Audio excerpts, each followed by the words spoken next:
নমস্কাৰ বন্ধুসকল, আজি আমি এই ভিডিঅ'ত অষ্টম শ্ৰেণীৰ গণিত অৰ্থাৎ ক্লাছ 8ৰ মেথছৰ অধ্যয়নৰ বীজগণিতীয় ৰাশি আৰু অবেদসমূহৰ অনুশীলনী 9.1ৰ প্ৰশ্নসমূহ সমাধান কৰিম। ইয়াৰ আগৰ ভিডিঅ'ত মই তোমালোকক এই অধ্যায়ৰ বিষয়ে কিছু কথা আলোচনা কৰিছিলোঁ আৰু এই অনুশীলনীৰ প্ৰশ্নসমূহ সমাধান কৰাৰ কিছু অবেদসমূহ আৰু কেনেধৰণে কৰে তাৰ বিষয়ে কৈছিলোঁ। আৰু ইয়াৰ আগৰ ভিডিঅ'ত আমি অনুশীলনী 9.1ৰ 1 নম্বৰৰ প্ৰশ্নৰ উত্তৰ সমাধান কৰিছিলোঁ। আজি আমি 2 নম্বৰ প্ৰশ্নৰ পৰা আৰম্ভ কৰোঁ। এতিয়া ইয়াক আমি কেনেধৰণে সমাধান কৰোঁ। প্ৰথমতে সংখ্যাসমূহ আগত কৰি লওঁ। -5, ইয়াত 5 আৰু x পূৰণ হৈ আছিলে, ইয়াৰ মাইনাছটো মই 5ৰ আগত লিখি দিছোঁ। পূৰণ 3 ইনটু, আমি দুটা সাইন কেতিয়াও একেলগে নিলিখোঁ, সেইকাৰণে মই এই 3ৰ আগত মাইনাছ যিটো আছিলে এইটো তাক ব্ৰেকেটত লিখিছোঁ। -3 ইনটু, ইয়াত আছিলে চলক x, ইয়াত আছে চলক a স্কুৱেৰ, আকৌ ইনটু x। এতিয়া 5 3 15, 15 3 গুণ 45, আৰু ইয়াত এটা মাইনাছ, ইয়াত এটা মাইনাছ, মাইনাছে মাইনাছে প্লাছ 45, ইয়াত x a আৰু ax আছে। এতিয়া এলফাবেটিক অৰ্ডাৰত প্ৰথমতে a আহে, সেইকাৰণে আমি প্ৰথমতে a লিখিম। ইয়াত a দুটা আছে, ইয়াত a ৰ ঘাত 2, এইটোত a ৰ ঘাত 1, একো নাই মানে 1 থাকে সদায়, তাহলে 2 যোগ 1 কিমান হ'ব? 3। এতিয়া x, ইয়াত x ৰ ঘাত 1, ইয়াতো x ৰ ঘাত 1, তেতিয়াহ'লে x স্কুৱেৰ হ'ব। এইটো প্ৰশ্নৰ ইমানেই হয় সমাধান। এতিয়া আমি আকৌ 3 নম্বৰ প্ৰশ্নৰ সমাধান কৰিম। এতিয়া -3 into -15 into pq into pq q into q square. এতিয়া 3 15 45, আৰু মাইনাছে মাইনাছে প্লাছ, ইয়াত মাইনাছ লিখিছোঁ, মাইনাছে মাইনাছে প্লাছ। প্ৰথমতে এলফাবেটিক অৰ্ডাৰত পি আহে, সেইকাৰণে পি লিখিম। এলফাবেটিক অৰ্ডাৰ মানে বুজি পাইছাই চাগে, ABCD কেনেকৈ আহে। ABCDত প্ৰথমতে A আহে, তাৰপিছত B আহে, তেনেকৈ ঠিক তেনেকৈ প্ৰথমতে P আহে, তাৰপিছত Q আহে, সেইকাৰণে P আগত লিখিছোঁ। ইয়াত P এটা, ইয়াত দুটা, ইয়াত P ৰ ঘাত 1, ইয়াত P ৰ ঘাত 3, তেতিয়াহ'লে 3 আৰু 1 4।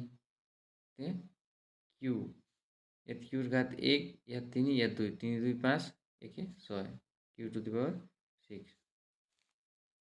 এতিয়া আমি আকৌ 4 নম্বৰ প্ৰশ্ন সমাধান কৰিম। এতিয়া ইয়াৰ আগৰ ভিডিঅ'ত মই ইয়াৰ ফৰ্মুলাটা অবেদ এটা লিখাইছিলোঁ, a into b plus c।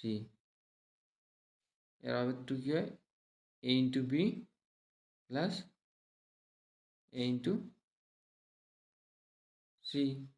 তাহলে আমি ঠিক এই অবেদটোৰ ব্যৱহাৰ কৰি সমাধান কৰিম। এতিয়া 3x প্ৰথমে 5x স্কুৱেৰ লগত পূৰণ হ'ব, আকৌ 3x, মাজত প্লাছৰ চিন আছে, প্লাছ আকৌ 3x 8ৰ লগত পূৰণ হ'ব, 3x ইনটু 8। ইয়াত চোৱা, এই ব্ৰেকেটত বাহিৰত যিটো 3x আছে, ইয়াৰ পিছত একো যোগ বিয়োগৰ একো চিন নাই, মানে এইটো সদায় পূৰণ হৈ থাকে। আৰু ইয়াত ব্ৰেকেট আছে, মানে ব্ৰেকেটত যিবিলাক আছে সেই গোটেইখিনিৰ লগত 3xটো পূৰণ হ'ব। তেতিয়াহ'লে মই কৰিলোঁ 3x into 5x square plus 3x into 8। এতিয়া 5 3 গুণ 15, ইয়াত x ৰ ঘাত 1, ইয়াত x ৰ ঘাত 2, তেতিয়াহ'লে কিমান হ'ব? x ৰ ঘাত 3 প্লাছ 8 3 গুণ 24, এটাই x আছে, এইটো লিখি দিলোঁ। ইয়াৰ ইমানেই। 5 নম্বৰ প্ৰশ্নটো হৈছে, আমি ইয়াৰ আগৰ দৰে সমাধান কৰিম। 2/3 y, প্ৰথমতে এইটো 18y লগত পূৰণ হ'ব 18y² লগত স্কুৱেৰ আকৌ মাইনাছে প্লাছে মাইনাছ 2/3y ইনটু y।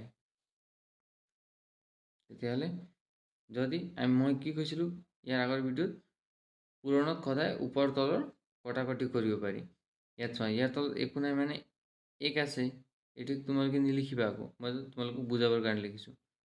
1 আছে, তেতিয়া এইটো 18 ওপৰত হ'ল, তেতিয়াহ'লে মই পূৰণত কি কৈছিলোঁ ওপৰ আৰু তলৰ কটাকটি কৰিব পাৰি। তেতিয়াহ'লে 3 18 6 বাৰ যায়, তেতিয়াহ'লে দেখিব 2 6 গুণ 12, ইয়াত y ৰ ঘাত 1, ইয়াৰ y ৰ ঘাত 2, তেতিয়াহ'লে কিমান হ'ব y ৰ ঘাত 3 মাইনাছ ইয়াত একো নাই কটাকটি কৰিব, তেতিয়াহ'লে 2/3, ইয়াত y ৰ ঘাত 1, ইয়াতো y ৰ ঘাত 1, তেতিয়াহ'লে মুঠত কিমান হ'ল y ৰ ঘাত 2।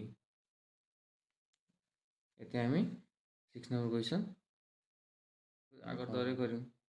মাইনাছ 8a³ ইনটু a হ'ব, আকৌ মাইনাছে প্লাছে মাইনাছ 8a³ ইনটু কি হ'ব 3b, আকৌ মাইনাছে প্লাছে মাইনাছ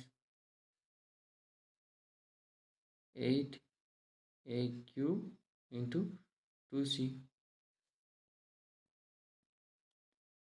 ইয়াৰ আগত একো নাই মানে 1 থাকে সদায়, 8 গুণ 8, আগত মাইনাছ আছে মাইনাছ লগাই দিলোঁ, ইয়াত a ৰ ঘাত 3, ইয়াৰ a ৰ ঘাত 1, তেতিয়াহ'লে কিমান হ'ল a ৰ ঘাত 4 মাইনাছ 8 3 গুণ 24, ইয়াত a এটাই আছে তেতিয়াহ'লে a³ b এটাই আছে b, মাইনাছ 8 2 গুণ 16, ইয়াতো a এটাই কিউব, ইয়াতো c এটাই, তেতিয়াহ'লে কি হ'ব minus 8 2 4 minus 24 a³ b minus 16 a³ c। এতিয়া আমি আকৌ 7 নম্বৰ প্ৰশ্ন সমাধান, এইটো ঠিক ইয়াৰ আগত আমি যিটো সমাধান কৰিছিলোঁ 4 নম্বৰ বা 5 নম্বৰ ঠিক তেনেকুৱাই। ইয়াৰ আগত কি আছে অথনি আগত আছিলে, এতিয়া কি হৈ গৈছে পিছত হৈ গৈছে, এইটো মানে একো নহয়, এই পিছত থাকিলেও কি হ'ব এই ব্ৰেকেটত থকাৰ লগত পূৰণ হ'ব, তেতিয়াহ'লে প্ৰথমতে 3mn ইনটু 2 লগত পূৰণ হ'ব মাইনাছ 2m²n। আমি দুটা চাইন কেতিয়াও একেলগে নিলিখোঁ, সেইকাৰণে মই ইয়াত ব্ৰেকেট লগাইছোঁ। আকৌ মাইনাছে মাইনাছে প্লাছ 2n ইনটু 2m²n। তোমালোকে ভাবিছা চাগে ইয়াৰ মাইনাছ আছিলে ক'ত গ'ল, ইয়াত চোৱা মাইনাছে মাইনাছে কি হৈ গ'ল প্লাছ হৈ গ'ল, সেইকাৰণে ইয়াৰ মাইনাছটো উঠি গ'ল। এতিয়া 3 2 গুণ 6, আগত মাইনাছ আছে মাইনাছ লগাই দিলোঁ, ইয়াত m ৰ ঘাত 1, ইয়াত m ৰ ঘাত 2, তেতিয়াহ'লে কিমান হ'ব মুঠতে m ৰ ঘাত 3, ইয়াত n ৰ ঘাত 1, ইয়াতো n ৰ ঘাত 1, তেতিয়াহ'লে n² প্লাছ 2 2 গুণ 4, 2 2 গুণ 4, ইয়াত প্ৰথমতে m আহে সেইকাৰণে m লিখোঁ m², তাৰপিছত ইয়াত n ৰ ঘাত 1, ইয়াতো n ৰ ঘাত 1, তেতিয়াহ'লে কি হ'ব n²। এতিয়া আমি 8 নম্বৰ প্ৰশ্নৰ সমাধান কৰোঁ। এতিয়া এইটো আগৰ নিচিনাই চোৱা, এই ব্ৰেকেটত থকাখিনি কি হৈ আছে ইয়াৰ লগত পূৰণ হৈ আছে, তেতিয়াহ'লে আমি পূৰণ কৰোঁ 20a² ইনটু দুটা চাইন আমি কেতিয়াও একেলগে নিলিখোঁ, সেইকাৰণে এই মাইনাছ 7b² মই ব্ৰেকেটত লিখোঁ 7b²। যদি মই ইয়াক ব্ৰেকেটত নিলিখোঁ কেনেকুৱা হ'ব 20a² ইনটু মাইনাছ 7b² হ'ব, এনেকুৱা হ'ব। ইয়াক আমি এনেকৈ লিখিব নোৱাৰোঁ, সেইকাৰণে ইয়াত ব্ৰেকেট লগাইছোঁ, কাৰণ দুটা চাইন কেতিয়াও একেলগে নিলিখোঁ। তেতিয়াহ'লে আকৌ মাইনাছে মাইনাছে প্লাছ 3b² ইনটু কি হ'ব 7b², কাৰণ মাইনাছে মাইনাছে প্লাছ হৈ গ'ল, ইয়াৰ মাইনাছো উঠি গ'ল 7b² প্লাছ মাইনাছ প্লাছে মাইনাছে মাইনাছ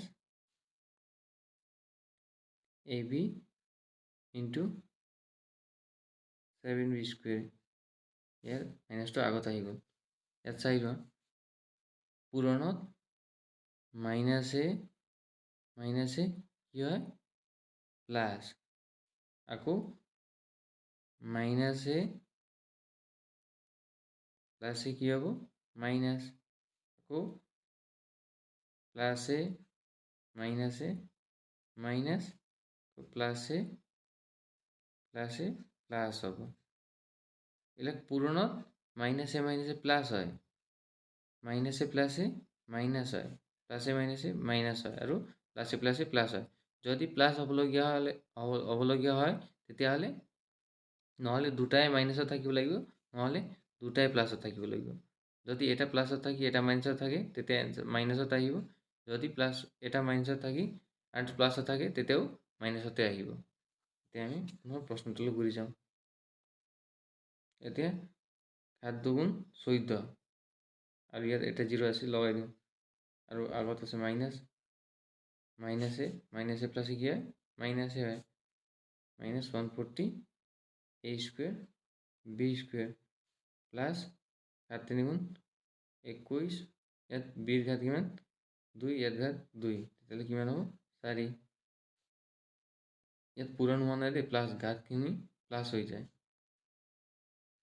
আকৌ মাইনাছ ইয়াত একো নাই মানে 1 আছে 7 গুণ কিমান হ'ব 7 প্ৰথমতে a আহে a লিখোঁ ইয়াত বিৰ ঘাত 1 ইয়াত বিৰ ঘাত 2 তেতিয়াহ'লে কিমান হ'ব বিৰ ঘাত 3 এতিয়া আমি ইয়াক কেনেধৰণে লিখোঁ প্ৰথমতে 21 b to the power 4 আৰু ইয়াত ঘাত বেছি আছে আকৌ কি হ'ব এইটো আহিব মাইনাছ 7 a b কিউব আকৌ minus 140 a square b square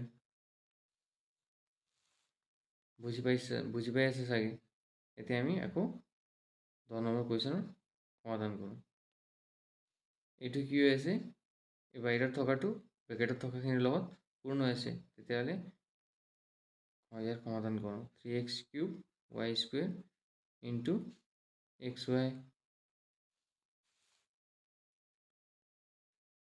plus